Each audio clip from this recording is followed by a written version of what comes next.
עניין אחר, אחרי ההבטחות והאכזבות, חברת גבעות עולם מציגה היום את מתקן הקידוח מגד 5 ומבטיחה יש נפט בראש העין. לפני זמן קצר שוחחנו עם היועץ האסטרטגי של החברה, אלוף במילואים גיורא איילנד. שלום וברכה קרן. כמה חביות נפט אפשר להערכתכם להפיק מהקידוח הזה? יש הבדל בין כמה אפשר לבין כמה מפיקים. אנחנו במרץ עצרנו את ניסויי ההפקה, והמספר שהיה מספר יציב במשך חודש שלם היה 785 חביות ליום. חידשנו את ההפקה לפני שבוע והמספרים הם דומים, ולכן זה המספרים שאותם אנחנו מפיקים נכון לעכשיו, כל יום 7 ימים בשבוע. עד כמה מדובר בכמות מסחרית בהשוואה למה שצורכים פה במשק? אז הכמות הזאת בפני עצמה היא כמובן רק מדקדקת את הדרישה הישראלית. הדרישה הישראלית השנתית לחביות היא היומית, לא השנתית, היומית היא 240,000 חביות ליום.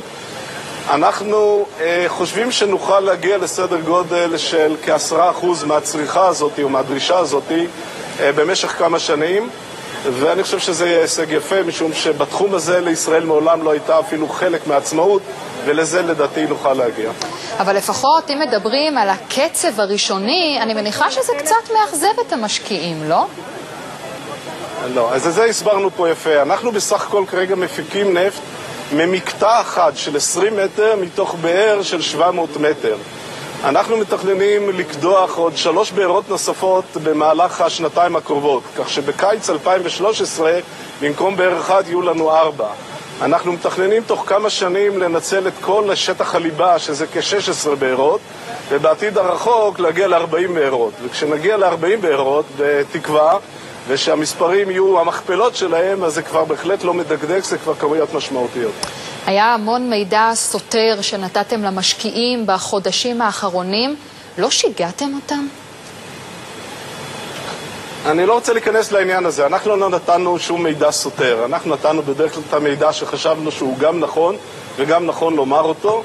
ישנם גורמים שחייבו אותנו להוציא הבהרות שלדעתי יותר בלבלו מאשר הבהירו, אבל זה החוק במדינת ישראל ונאלצנו לענות לדרישות כאלה, וזה יצר לא פעם בלבול ומיותר.